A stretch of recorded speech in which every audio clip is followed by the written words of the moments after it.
السلام علیکم ورحمۃ اللہ وبرکاتہ۔ الحمد للہ رب العالمین والصلاة والسلام علی رسولہ الکریم، اما بعد۔ اعوذ باللہ من الشیطان الرجیم، بسم اللہ الرحمن الرحیم۔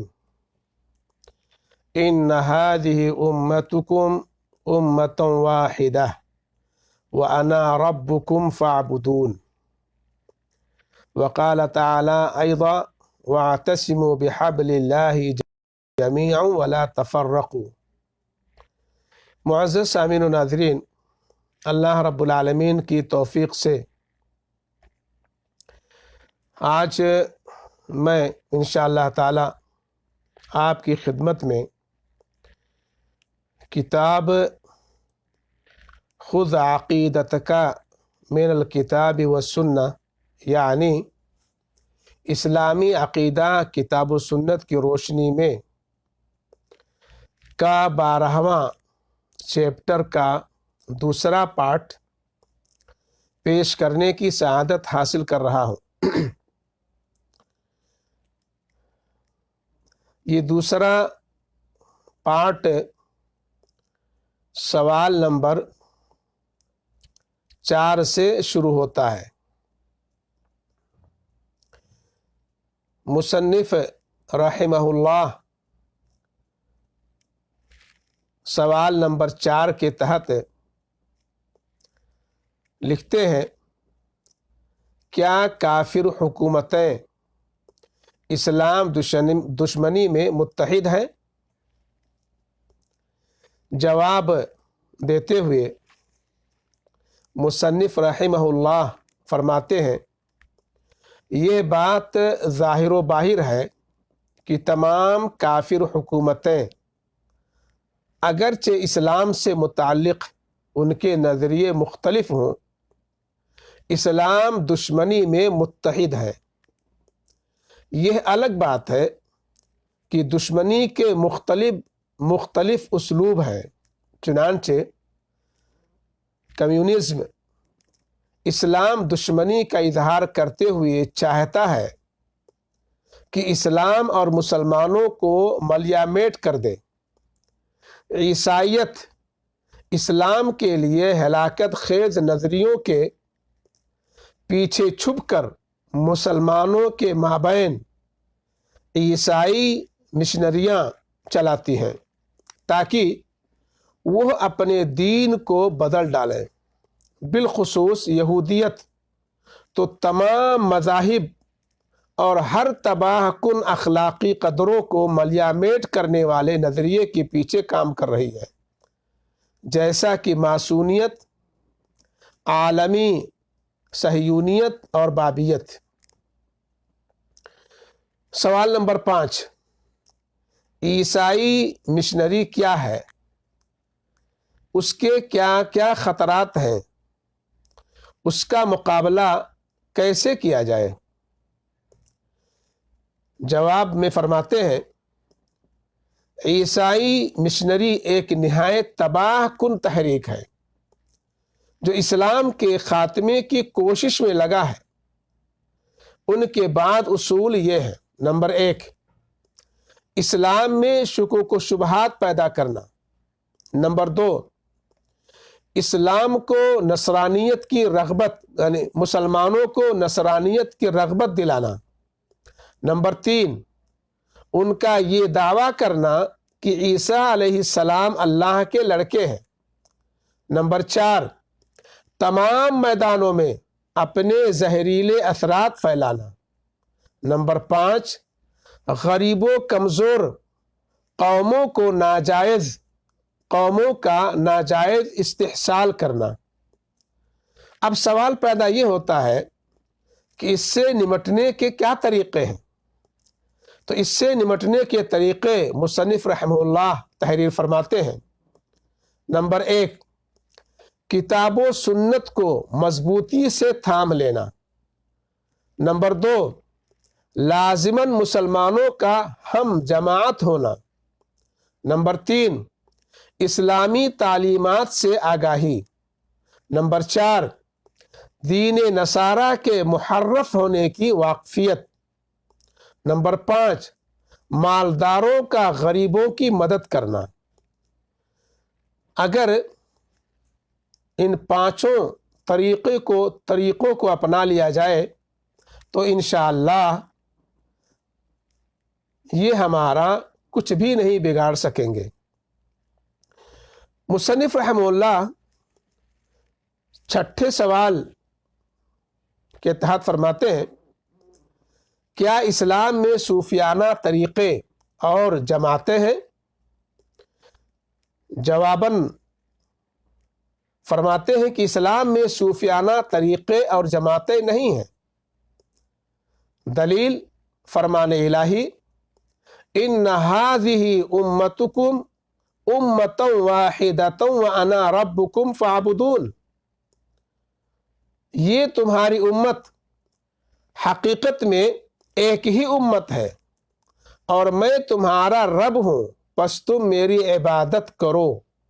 سورہ انبیاء آیت نمبر 92۔ اسی طرح اللہ رب العالمین نے سورہ آل عمران آیت نمبر 103 میں فرمایا، وَاعْتَصِمُوا بِحَبْلِ اللَّهِ جَمِيعًا وَلَا تَفَرَّقُوا۔ سب مل کر اللہ کی رسی کو مضبوط پکڑ لو اور تفرقہ میں نہ پڑو۔ اسی طرح اللہ رب العالمین نے سورہ روم آیت نمبر 31 سے 32 میں فرمایا، وَلَا تَكُونُوا مِنَ الْمُشْرِكِينَ مِنَ الَّذِينَ فَرَّقُوا دِينَهُمْ وَكَانُوا شِيَعًا كُلُّ حِزْبٍ بِمَا لَدَيْهِمْ فَرِحُونَ۔ ان مشرکوں میں سے نہ ہو جاؤ جنہوں نے اپنا دین الگ بنا لیا اور گروہوں میں بٹ گئے، ہر ایک گروہ کے پاس جو کچھ ہے وہ اسی میں مگن ہے۔ اللہ کے نبی صلی اللہ علیہ وسلم کی حدیث ہے، حضرت عبداللہ بن مسعود رضی اللہ تعالی عنہ فرماتے ہیں، خط لنا رسول اللہ صلی اللہ علیہ وسلم خطا بیدہ ثم قال هذا سبیل اللہ مستقیما وخط خطوطا عن يمينه وشماله ثم قال هذه السبل ليس منها سبيل إلا عليه شيطان يدعو إليه ثم قرأ قوله تعالى وأن هذا صراطي مستقيما فاتبعوه ولا تتبعوا السبل فتفرق بكم عن سبيله۔ عبداللہ بن مسعود رضی اللہ تعالی عنہ سے مروی ہے، وہ فرماتے ہیں کہ اللہ کے رسول صلی اللہ علیہ وسلم نے اپنے ہاتھ سے ایک سیدھی لکیر کھینچی، پھر فرمایا یہی اللہ کا سیدھا راستہ ہے۔ ان کے دائیں اور بائیں بہت سی لکیریں کھینچیں، پھر فرمایا ان راستوں میں سے ہر راستے پر ایک شیطان بیٹھا اس راستے کی طرف بلاتا ہے۔ پھر آپ صلی اللہ علیہ وسلم نے سورہ انعام آیت نمبر 153 کی تلاوت فرمائی، وَأَنَّ هَذَا صِرَاطِي مُسْتَقِيمًا فَاتَّبِعُوهُ وَلَا تَتَّبِعُوا السُّبُلَ فَتَفَرَّقَ بِكُمْ عَنْ سَبِيلِهِ۔ اس کی ہدایت یہ ہے کہ یہی میرا سیدھا راستہ ہے، لہذا تم اسی پر چلو اور دوسرے راستوں پر نہ چلو، وہ اس کے راستے سے ہٹا کر تمہیں پراگندہ کر دیں گے۔ امام احمد اور نسائی رحمہ اللہ نے اسے روایت کیا ہے اور امام حاکم رحمہ اللہ نے صحیح قرار دیا ہے اور ذہبی نے موافقت کی ہے۔ اسی طرح سے ایک اور حدیث پاک ہے کہ رسول اللہ صلی اللہ علیہ وسلم نے فرمایا کہ اللہ تعالی نے صراط مستقیم کی مثال بیان کی کہ صراط مستقیم کے دونوں کنارے دو اونچی دیواریں ہیں جن میں کھلے دروازوں پر پردے لٹک رہے ہیں، اور صراط مستقیم کے دروازے پر ایک پکارنے والا کہہ رہا ہے، لوگوں صراط مستقیم میں داخل ہو جاؤ، ادھر ادھر منتشر مت ہو۔ صراط مستقیم کے اوپر ایک پکارنے والا پکارتا ہے، اور جب انسان ان دروازوں میں سے کسی کو کھولنا چاہتا ہے تو کہتا ہے تیرا برا ہو، اس کو مت کھول، اگر کھولو گے تو اس میں چلے جاؤ گے۔ تو صراط مستقیم اسلام ہے، دونوں دیواریں اللہ کی مقرر کردہ حدود ہیں، کھلے ہوئے دروازے اللہ کی حرام کردہ چیزیں ہیں۔ صراط مستقیم کے دروازے پر پکارنے والا کتاب اللہ یعنی قرآن ہے، صراط مستقیم کے اوپر سے پکارنے والا من جانب اللہ ہر مسلمان کا نصیحت آموز دل ہے۔ اسے امام احمد رحمہ اللہ نے روایت کیا ہے، اور حاکم نے صحیح سند کے ساتھ توثیق کی ہے۔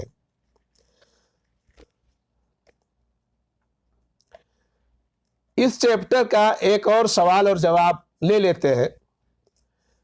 7واں سوال ہے، کیا دین اللہ کا ہے اور وطن سب کا ہے؟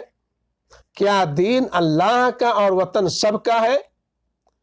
جواب نمبر 7 کے تحت مصنف رحمہ اللہ فرماتے ہیں، اہل یورپ نے علم سے برسر جنگ اور ظالم کنیسے کی حکومت سے راہ فرار اختیار کرنے کے لیے اس شرکیہ منصوبے کی ایجاد کی۔ پھر اس کے ذریعے اہل اسلام کو ان کے دین سے برگشتہ کرنا چاہا۔ ان لوگوں نے کہا کہ دین اللہ کا ہے، اسے پیٹھ کے پیچھے ڈال دیا جائے، ہمارے وطنی امور، سیاست، علم اور معیشت وغیرہ میں اسے دخل اندازی کا کوئی حق نہیں۔ اس گمراہ کن اور من گھڑت بات سے اہل استعمار نے یہ چاہا کہ وطن کے نام پر تمام امور و مسائل سے اللہ کے احکامات کو دور کر دیا جائے، گویا وطن کو اللہ کا ہمسر ٹھہرا کر اس کے نتیجے میں دین کو حکومت سے جدا کر دیا۔ سورہ آل عمران آیت نمبر 149 میں اللہ تعالیٰ نے فرمایا، یا ایھا الذین آمنوا ان تطیعوا الذین کفروا یردوکم علی اعقابکم فتنقلبوا خاسرین۔ اے لوگو جو ایمان لائے ہو، اگر تم ان لوگوں کے اشارے پر چلو گے جنہوں نے کفر کی راہ اختیار کی ہے، وہ الٹا پھیر لے جائیں گے اور تم نامراد ہو جاؤ گے۔ سورہ آل عمران آیت نمبر 149۔ اسی طرح اللہ رب العالمین نے سورہ آل عمران ہی میں فرمایا، یا ایھا الذین آمنوا ان تطیعوا فریقا من الذین اوتوا الکتاب یردوکم بعد ایمانکم کافرین۔ اے لوگو جو ایمان لائے ہو، اگر تم نے اہل کتاب میں سے ایک گروہ کی بات مانی تو یہ تمہیں ایمان سے پھر کفر کی طرف پھیر لے جائیں گے۔ اس تحریک نے نصرانیت کے پروپیگنڈے اور مسلمانوں کے برخلاف انہی کے گھروں میں الحاد و دہریت پھیلانے کی راہیں ہموار کر دیں۔ نیز اسی راہ کو اپنانے والی نصرانی اقلیت کو خوش کرنے کے لیے اسلام کے بڑھتے ہوئے قدموں کو روک دیا، اور جب مسلمانوں نے اس تحریک کو یا اس تحریک کو مسترد کر دیا تو اسے گروہی فتنہ کہا گیا۔ کتاب الاجوبہ المفیدہ سے بتصرف منقول۔ اللہ رب العالمین سے دعا ہے کہ اللہ تعالی ہمیں صحیح طریقے سے علم مرحمت فرمائے تاکہ ہم کھرے اور کھوٹے کے درمیان تمیز کر سکیں، دنیا اور آخرت میں کامیاب ہوں۔ اللہ رب العالمین ہمیں ہر طرح کے غلط نظریات اور خیالات اور افکار سے محفوظ رکھے، موحد بنائے، متبع سنت بنائے، شرک بدعت و خرافات سے بچائے، دنیا اور آخرت میں کامیاب کرے۔ ربنا آتنا فی الدنیا حسنہ وفی الآخرۃ حسنہ وقنا عذاب النار۔ صلی اللہ علی خیر خلقہ وآلہ وصحبہ اجمعین برحمتک یا ارحم الراحمین۔ والسلام علیکم ورحمۃ اللہ وبرکاتہ۔